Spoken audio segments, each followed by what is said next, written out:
Garden Basics with Farmer Fred is brought to you by Smart Pots, the original lightweight, long-lasting fabric plant container. It's made in the USA. Visit smartpots.com/Fred for more information and a special discount. That's smartpots.com/Fred. Welcome to the Garden Basics with Farmer Fred podcast. If you're just a beginning gardener or you want good gardening information, well, you've come to the right spot. Many gardeners in western states are breathing in wildfire smoke. So are your plants. What does smoke and falling ash do to the health of a plant, and what can you do about it? And oddly enough, there are some benefits to that pollution for your plants. We'll tell you all about it. Now's the time to plan for protecting your young plants this fall and winter. Do you know your USDA Plant Hardiness zone? We talk about that and a better resource for figuring out your plant's needs based on where you live. It's all on episode 134 of the Garden Basics with Farmer Fred podcast, brought to you today by Smart Pots. And we'll do it all in under 30 minutes. Let's go. Hi, this is Barry in Zone 7B on Long Island. I planted in the spring a young 2-foot-tall, cold-hardy, Russian red pomegranate tree or bush. Even though it's cold-hardy, I'm concerned about whether it's going to survive its first winter in New York. Should I be putting straw or some other insulating material around the base of the tree in late fall to protect it from the winter weather? Thank you very much. Appreciate it. Well, we appreciate your question, Barry. Thank you so much for calling us from New York. Debbie Flower is here, our favorite retired college horticultural professor. Pomegranates. Now, there is a crop that can be planted just about anywhere. Yeah, it's been bred and selected and found in colder places, and people are growing it in colder places, and that's a really wonderful thing. And it even sounds like a cold-hardy variety with the name Russian in it. Yes, Russian red. Scientific name is Punica granatum, and I'll say this as best I can, cultivar Salavatsky. And I found that it is a registered trademark, means that somebody has decided to call it Russian red because Salavatsky is a little difficult to say, and they've registered that name Russian red for use in their marketing, etc., and no one else can sell it under that name without paying them some gratuities. Here in California, we don't have to worry much about freezing pomegranates. We do not. Although we could grow this one here. It is hardy in USDA zone 6 through 9, and it can take cold down to single digits. So that should do just fine. I lived on Long Island as a young child and have went back all through my adult life. The temperatures rarely get below zero there, so it should be just fine. But Barry is right to be concerned about the first winter, the first hard season of any newly planted plant, perennial that is. Annuals will die, but perennials need to live through that winter and come out the other side. And to do so, they need to have a nice, healthy growing season previous to that, and he planted it in spring. I'm aware they've had a lot of rain on Long Island this spring. Certainly has gotten water, whether it's gotten enough sun, probably if it's in a full sun location. So I would assume it has done a good job of getting established during this spring and summer growing season. Going into fall, plants are often mulched with straw or some other loose hay. Straw is the better choice because it lacks the seeds, but something loose mulch, pine needles, evergreen boughs at the minimum,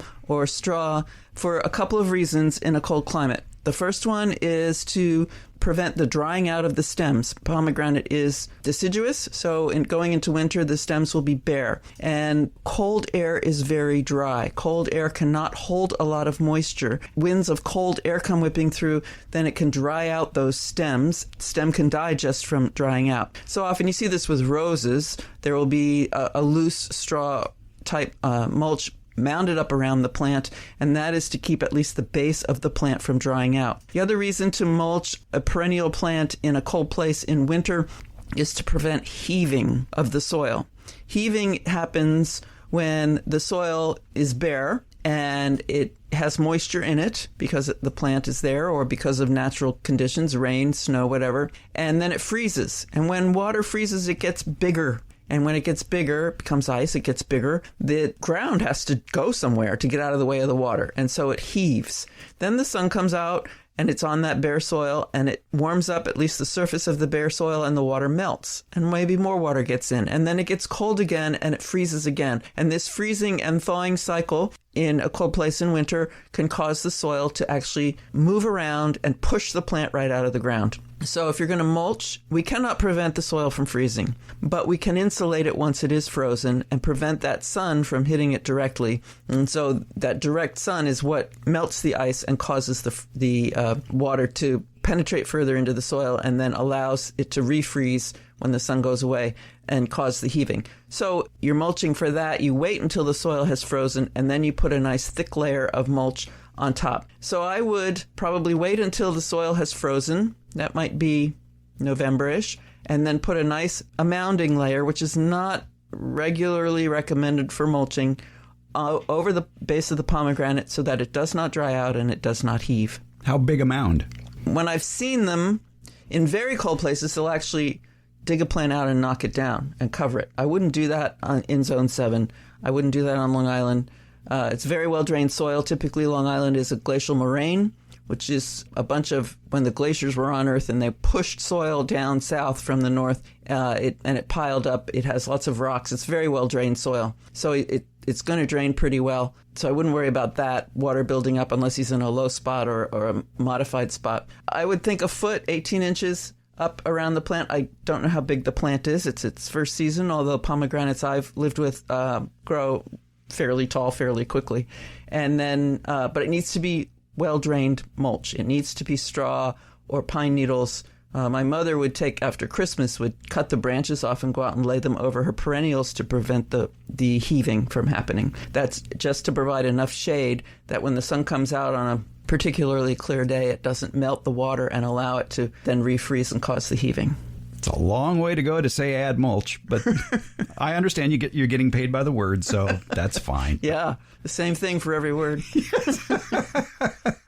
Debbie Flower, good answer. I like that. And Barry, good luck with your pomegranate. I think you'll be successful. Yes, I think you will too. You've heard me talk about Smart Pots, the award-winning fabric planter here on the Garden Basics podcast. They're durable and reusable.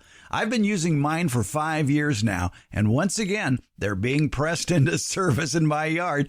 I have this problem. I grow too many tomatoes for the amount of allotted sunny space I have for them.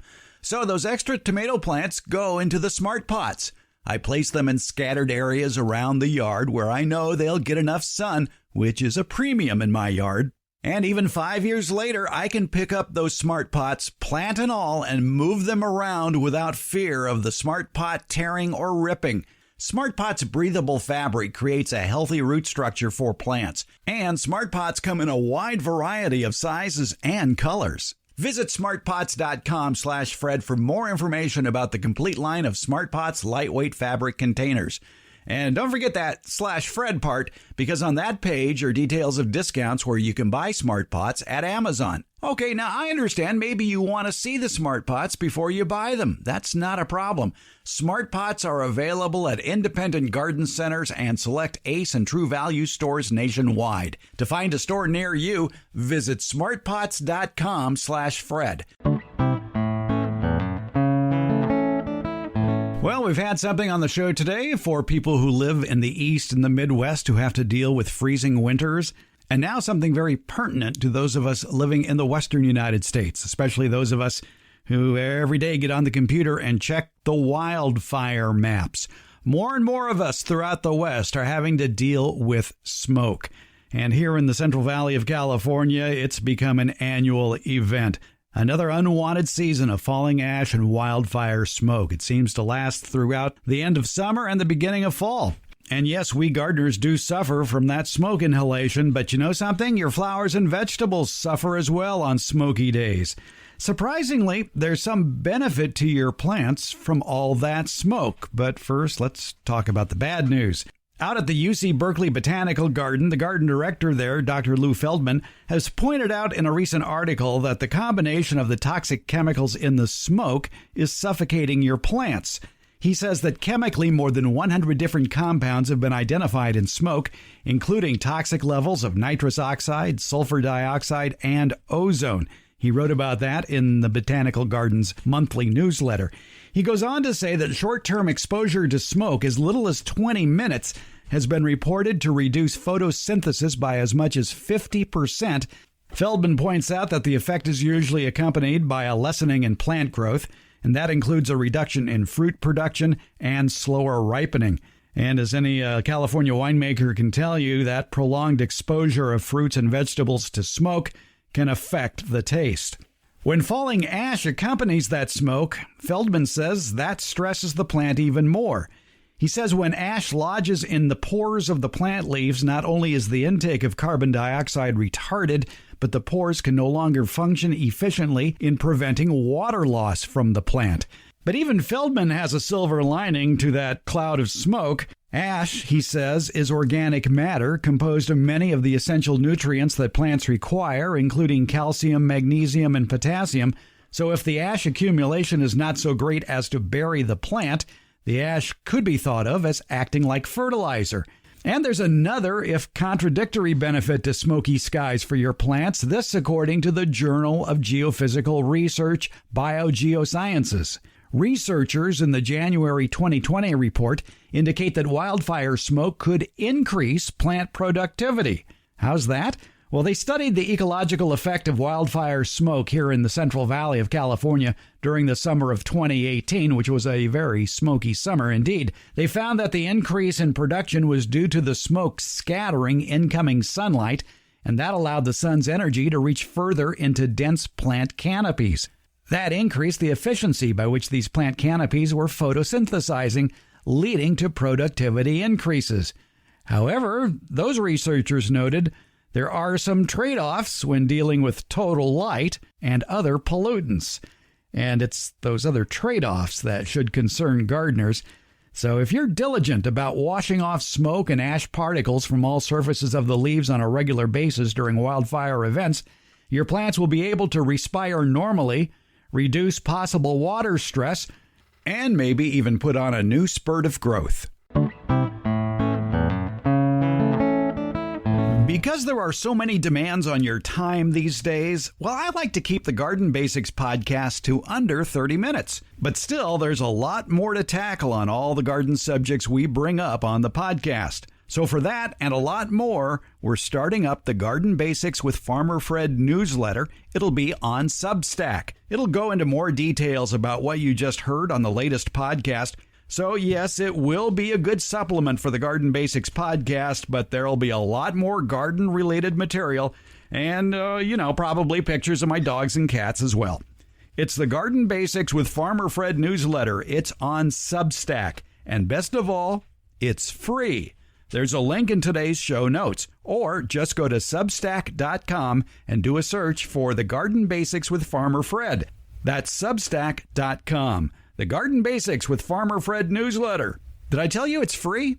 It's free. So what USDA zone do you live in as far as growing plants? Zone 9? Zone 5? Are you confused about USDA hardiness zones? Welcome to the club. Let's have a little chat about USDA Plant Hardiness zones. They were created to help home gardeners and nursery owners make informed decisions about which plants will perform well in certain areas. Now, this USDA hardiness zone map has undergone many versions throughout the years. Hardiness zones are based on regional low temperatures, but more exactly, it's the average annual extreme minimum temperature. Then, each zone is further divided into subzone, either A or B. For instance, here in USDA Zone 9, that extreme minimum temperature is pegged at, about 19 to 30 degrees. Zone 9A, 19 to 25 degrees. 9B, a little bit less cold on extreme days, 25 to 30 degrees. Most plant tags, though, and references to USDA plant hardiness zones stick to the whole numbers. They don't usually delve into the letters. Basically, there's about a 10-degree Fahrenheit difference from one whole zone to the next as far as those extreme cold temperatures. Probably the most common place to make mention of USDA zones are on the plant tags at your local nursery. A good reason to know the USDA zone you live in, especially if you live in an area that borders on 2 zones. Now, to figure out your USDA zone, you might have to do some squinting at small color-coded maps. Or you can visit the USDA Plant Hardiness homepage online at planthardiness.ars.usda.gov. You don't have to write that down. It's in the show notes. It'll also be in the Garden Basics newsletter that'll come out with this episode. And it'll have a nice big picture of the USDA zones across the country as well. Now, here's a rough idea of the USDA zones across the U.S. Remember, they reflect the average annual extreme minimum temperature only, which really isn't much data to successfully garden by. But still, it's the most widely used reference in the nursery business. Alaska and Hawaii comprise the extreme ends of that low temperature reference guide, with huge Alaska including zones 1 through 8. That includes temperatures that go from 60 below zero, that would be zone 1, to 10 above zero, that would be zone 8. Hawaii, that's on the other end of the temperature spectrum, a state that includes zone 11, where temperatures are not anticipated to fall below 39 degrees, and to zone 9, which is primarily in the interior of the Big Island. Here in the continental United States, zone 10 can be found in southern Florida, as well as parts of southern California and little pieces of Arizona. Zone 9 encompasses much of the interior of California, extending from Southern California, South Texas, through northern Florida. Zone 8, where extreme lows on average are about 10 degrees, includes some of the middle elevations of California, as well as much of southern Arizona and New Mexico. It travels through the Sun Belt of Texas, Louisiana, southern Arkansas, Mississippi, Alabama, Georgia, and up the coast to South Carolina, as well as much of coastal North Carolina.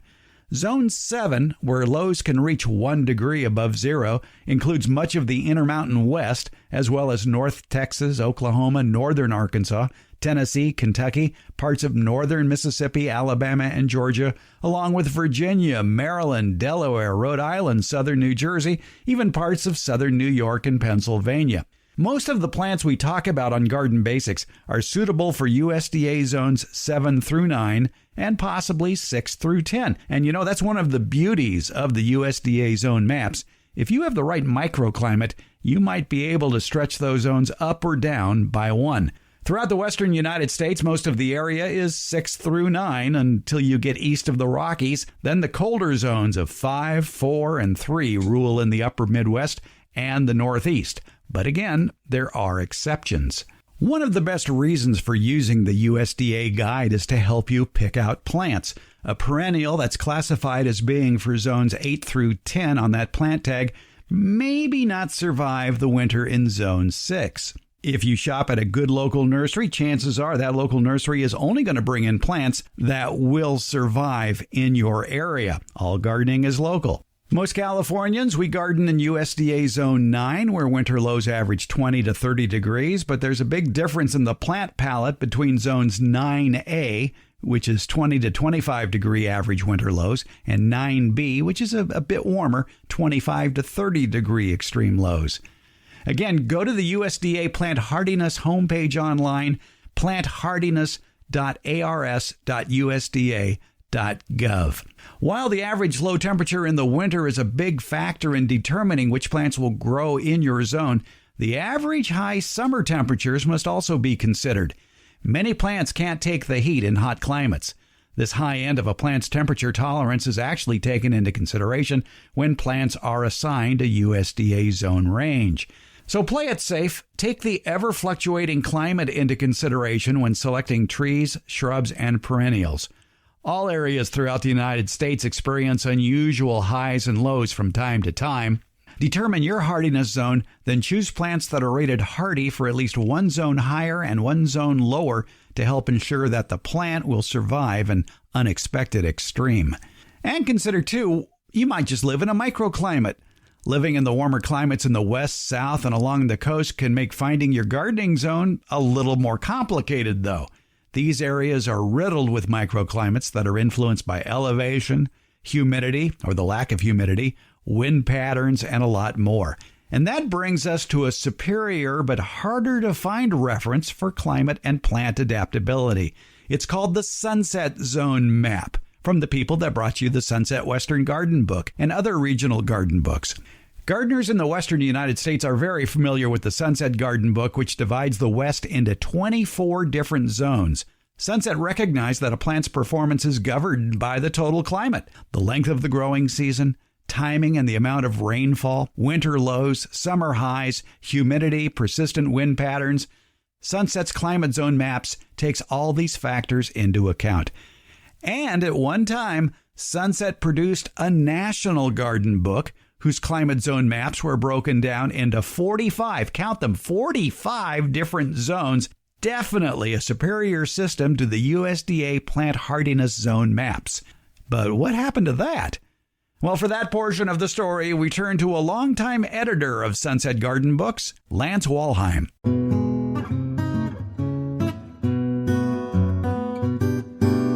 We're talking with Lance Walheim, longtime editor with the Sunset Western Garden Book Series and Sunset Magazine. And at one time, back in 1997, they produced the Sunset National Garden Book. And Lance, you were there at the time. You're one of the managing editors on that publication. And I got to believe when those orders came down from above, we're producing a national garden book, there must have been panic in the editorial room. Yeah, I think there probably was. You know, we always got requests for to expand the Western Garden Book into the East. I mean, readers were always calling in, people that had moved back east and couldn't get a comparable book to the Western Garden Book, or people who came out from the East and saw this tattered old book sitting on their friend's, table and wanted to know what it was and said, why can't we get this? So for a long time, we had requests to do just that. But the Lanes really wanted to stay Western. I mean, that was their focus, and they didn't have any intentions of really doing it. And then in, it was the late 80s, I think, Sunset Magazine was bought out by Time Warner, which, of course, is a national company. And things changed. They wanted to do a national book. They saw the opportunities. So they contacted, I believe, first Joe Williamson. He was really one who spearheaded this along with Kathy Brenzel and Dick Dunmeyer. And I was freelancing for him at that time, working on the Western Garden Book and some other projects they had. So, yeah, I remember going into Joe Williamson's office. He said, you got to come in and see what we're doing here. And he had started to break the country into more zones, had taken the USDA zone and said, look, we're going to research this and we know we can do a better job.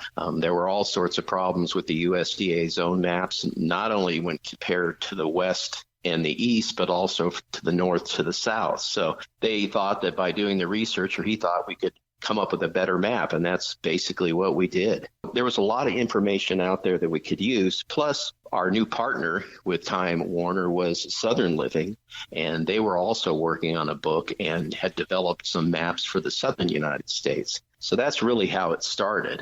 Well, at that time, Sunset did have a few regional books. I recall visiting a nursery up in Truckee, which is high up in the Sierra, very cold. They have one garden month, July. Mm-hmm. And on the rack in this nursery in Truckee was Sunset's Northeastern Garden Book, which was intended for the New England states.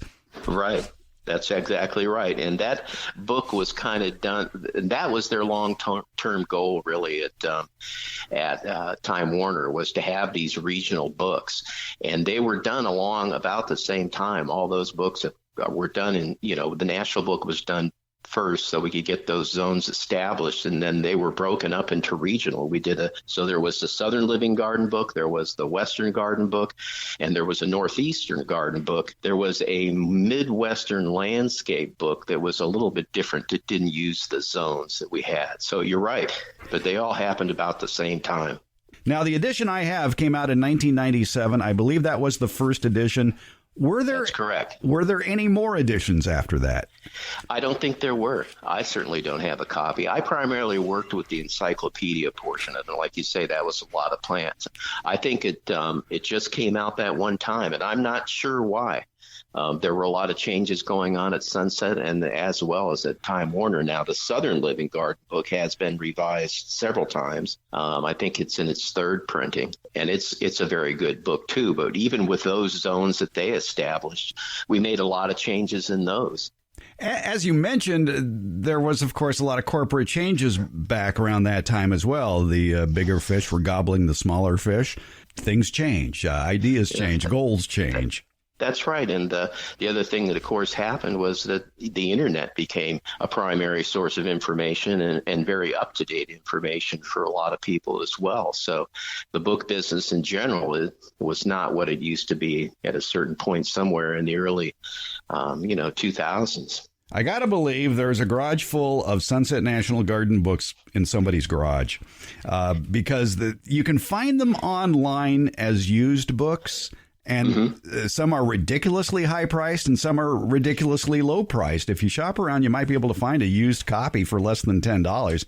And it certainly is a very worthwhile investment. I'm surprised that nobody else, no other publisher, has picked up the mantle on a National Garden book like this.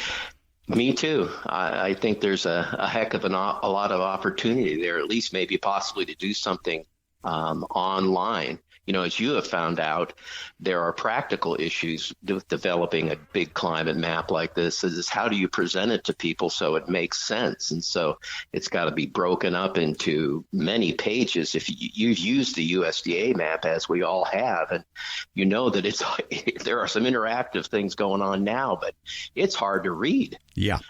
So you've got to be able to space those sections out and make sense for people so they can really see where they are and what's going on. So I would think, if anything, there would be some real opportunities to do something on a national basis. I would think then, because of the advent of the Internet and the production of the National Garden Book, somewhere online, they would have put all these maps, all this information.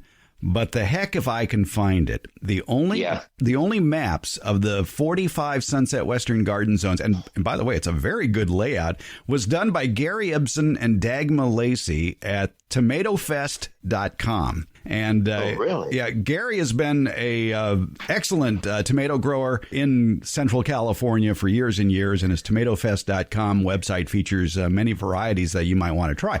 But buried on his website, I imagine it's been there for decades, is all the growing zone maps for Sunset, including a nice large expanded map of the entire country and then broken down by region so you can really zone in on where you live in the United States and see what zone and recommendations that Sunset has for your zone. And again, that's at tomatofest.com. Just do a search on that site of the tomato growing zone maps. But it's more than just growing tomatoes. It's the complete Sunset zone maps. It would be nice if the people who have the rights to this would at least produce the national map again. Yeah, absolutely. Lance Walheim. By the way, Lance Walheim, noted citrus grower in Central California and author of several wonderful rose books that are probably in your garage now. Yeah, that's exactly right. They're in boxes. I got to start getting them out, too. Okay. Rose books and citrus books, by the way. So if you're looking for some good citrus books, you can still find some online or used by Lance Walheim, Walheim, Lance Walheim. Lance, thanks for the great information about the Sunset National Garden Book. Glad to do it, Fred. Good talking to you.